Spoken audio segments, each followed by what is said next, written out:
সকালে উঠে আয়দা মুই ধান ভিজাবা আসুন। এখন ধান ভিজা দিলে হয়তো বিকালবেলা বা সন্ধ্যার সময় উঠে দিলে সকালে মোর আনা কষ্ট কমই হবে। কারণ কেউ এনা উঠপা চায় না মানুষের এত অভাব, তার কারণে মুই এই যে একাই ইনকে ধান ভিজার সময় একাই উষানা কষ্ট করাই লাগবে, একাই উষানা লাগবে। না পারে আয়দা কলে পারত দিছো বস্তাতকে পকড়ত দিলে তোলা মুশকিল হয় কি, ওই জন্য কলে পারত দিয়ে আয়দা মোটর সাইড দিয়েছি উনকে পানি ইনকে দিয়ে এটি ভিজে দিয়েছো। কারণ মোর স্বামীক কোনো যে না বস্তাটা ধরে টেনা দেও কসকি পারলে করেক, না পারলে পারবো না। এখন কয়ে দিছে যে মুই পারবো না, তাহলে তার করার কিছু নাই। তারপর বাইরে গুটিগুলা খের পুরা আছে, এখন এই খেরগুলা তো আমার মুকিলার দেওয়া লাগবে। এরা মানুষ পালে ভালো হলো নি, বেটি ছেলের কপাল আসলে অত ভালো লয়।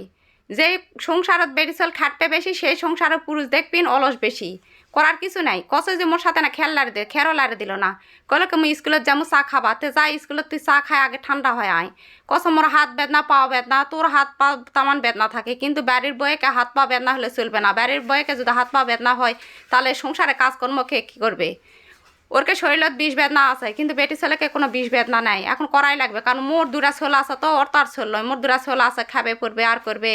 ওর চিন্তা আছে, চিন্তা থাকলে মোর উপর তামানগুলা ছাড়ে দিয়ে চলে যায়, কি করবো আর। এই জন্য মোক একাই করা লাগছে, ধীরে ধীরে ইনকেই করছো, সাথে মোর বেটি আনা লাগিছে।